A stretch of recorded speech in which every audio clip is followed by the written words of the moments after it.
I'm reading chapter 23, which is Axel's POV, and he's currently talking to Leah. Leah's like, then I don't want to live. And now he's all comforting her and stuff like that. And I just feel like something emotional is about to happen, so I just quickly turned on my camera for you guys to see.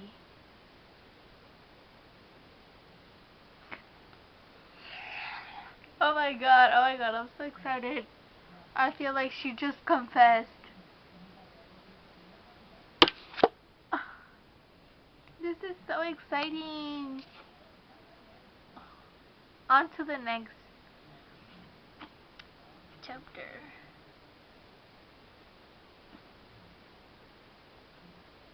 Oh my god.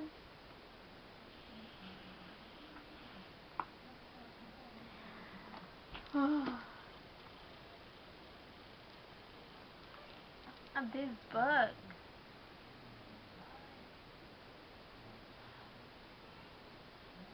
This book has me, okay? This book has me down to my core.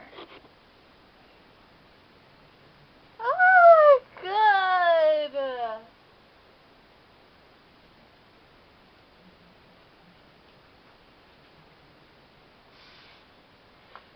Leah did that. Leah did that.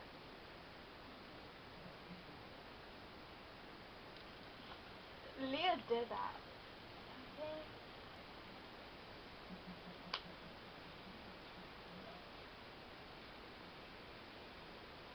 Oh my god, Leah!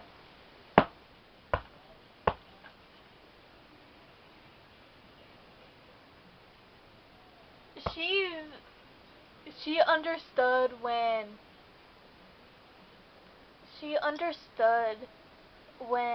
she heard the quote, go big or go home. Okay. She understood. She was like, check mark. After processing my thoughts on why I reacted that way was because, hold on, okay. I knew she was, well, I had a feeling she was gonna, do that and stuff. But I didn't think that she was gonna, like, risk it, you know? So, like, Leah is, ooh, she's going hardcore. Ooh, this gave me the chills. I don't know if it's because it's cold in here or what, but this gave me the chills. Of course he did. Hello you guys, welcome back to my channel. I'm Karen, and just stay tuned because I'll be reading All That We Never Were by Alice Kellen, not Clellen. We're on page 21, and it'll be Axel's chapter, which is chapter 31, and it takes place in May, which is in autumn. So, yeah. On that occasion, I didn't wait a few days or even hours. As soon as Leah got home, I grabbed her suitcase and took it to her room. She looked at me disconcerted. What is this? She asked. We're going to put things in order. Talk. Normal stuff. I've been thinking all week about what you said, and I've realized I should have understood it earlier. You need to feel. That's it, isn't it, Leah? No, she was scared. Let's go outside. Are they gonna travel? Are they gonna travel? Okay. I was kind of scared too. Once he grabbed that suitcase, thinking he was gonna, kick her out. Once we were on that porch, she crossed her arms. I promised you I'd paint.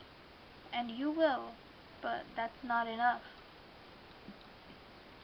One night right here you asked me if you would ever be happy again, remember? And you had an anxiety attack, so answer now. Come on. She was so blocked, so lost. I don't know, she pants. You know. You do know. Look at me. Don't do this to me, not like this. I already am, Leaf. Where did I get Leaf? I already am, Leah. You have no rights, but I do. I goddamn will do. I told you, Leah. I told you I wouldn't stop. Even if you did think I was pouring salt in the wound, I told you you'd thank me. And I'm not going to stop. Know why? Because I've helped you open up. I can tell I'm not going to allow you to close back up. So answer the question. Do you want to be happy? Her lip trembled. Her eyes were molten lava, intense, piercing me as though she wished to hurt me.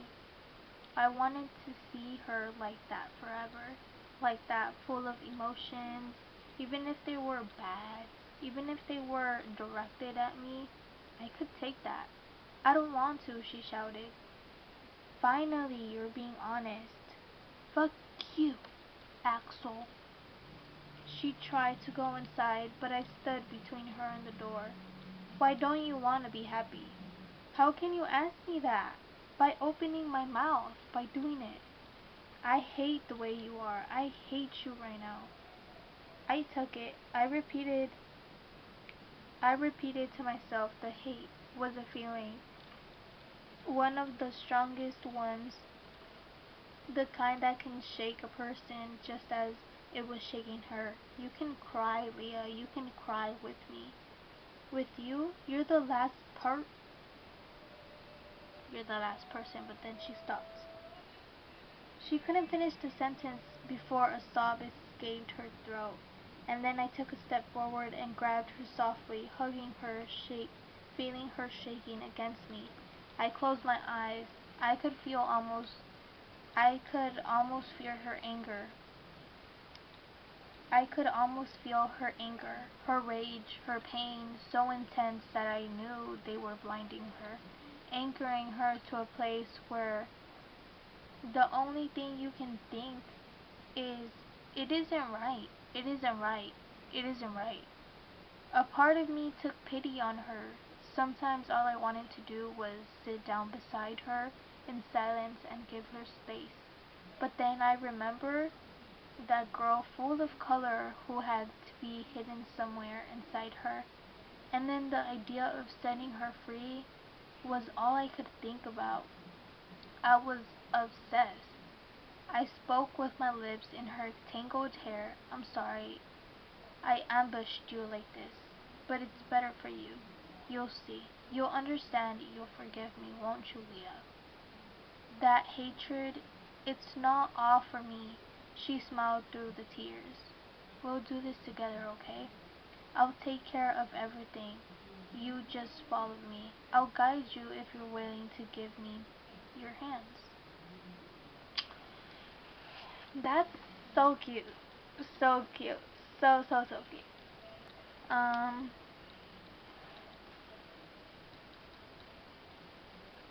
Continuing. I put my hand out to her. She hesitated. Her eyes looked slowly at the palm of my hand, as if stopping to examine every line and mark. Then her fingers grazed it timidly and stayed there. I squeezed mine and then, deal, she said. 2 days later, I crossed my arms in front of her. First rule, my routine is your routine. From now on, when you're in my house, you'll do as I do. That means surfing every morning. No, let me finish before you start complaining. We're a team, that's the idea. If I'm out at the waves, and there's no way that's not happening, you'd better be by my side. We'll eat together in the afternoon while I'm working. You'll do your homework. After that, there'll be little free time. You know, I'm quite flexible. Don't laugh. I'm being serious. Why are you looking at me like that? Leah raised an eyebrow. You're not remotely flexible. Who the hell says that? She rolled her eyes. Alright, so no one says it. Next, after dinner we'll hang out on the porch. Then it's bedtime. You know most tribes work this way. There's an order, a series of activities throughout the day that have to be done, and a pyramidal structure. It's that simple. Why are you at the top of the pyramid? Question mark. Because I'm the cool ones. Obviously. So this is going to be like living in jail? Yeah, but consider the alternative. You've been here for 3 months and haven't done anything. This way you won't get bored. It's not fair, she replied, indignant. Babe, eventually you'll find out nothing is. Leah huffed, and she seemed like more of a girl than ever. I was about to go on telling her how our days would go when she walked past me, smiling. I followed her with my gaze until I was able to make out the tricolor cat sitting in front of the black door, on the porch, not going inside. As though she respected my space and wanted to mark the limits. She's back, Leah said. Do we have anything for her? I groaned and went to the kitchen. Leah came up beside me, opened a cabinet, and froze with her fingers when her fingers touched the bag full of strawberry suckers. She pulled her hand back and grabbed a can of tuna. I sat down next to her on the porch. Where do you think she's from? She asked. Who knows? Probably anywhere. Axel. She shook her head. What? If I was a cat, I'd want to be wild. Look at her. She probably lives in the woods hunting, and when she wakes up one day and feels lazy, she says, fuck it, I'll stroll over to Axel's house and empty out his pantry. So here she is. Her laugh filled the porch. Me, everything. Sorry, not fulfilled, filled. The cat purred after finishing, while Leah stroked her back, and then she laid down on the floor and didn't move, looking at us under the evening sun on a regular ordinary Wednesday. I stretched my legs. Leah was sitting cross-legged. So picking up from where we left off, do you understand? What's there to understand? I have to do what you have to do. Exactly. You're so reasonable, babe. Don't call me that, she whispered with a hard, intense stare. What, that, babe? She managed to say. I've always called you that. It doesn't mean. I know, she looked down, and her blonde hair hid her expression. I needed a few seconds to take that in, to try and understand it. I had the feeling that I had spent years around a person I'd never managed to fully understand. I had remained on the surface without scratching through or clearing the dust laying over the things people try to forget and leave locked up in the attic. And in those moments, I had her there in front of me, so different from what I remembered. The same, but different. More complex than ever. More mature, but also harder to understand. Fine, I won't call you that again. It's not the word, it's the way you say it. You want to tell me what you mean? She shook her head and I didn't push it. I got up, went over to the record player and chose an Elvis Presley LP I put the needle in the groove, or is it grove? I don't know.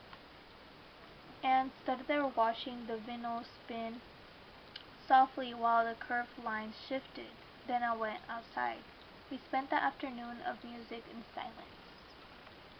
That was the end, and I hope you guys enjoyed that chapter as well as I did. With that being said, stay tuned. If you guys haven't watched any of my past videos or my recent videos, make sure to go check them out and subscribe, like, comment, share. I don't have to tell you twice. So I'll see you guys next time.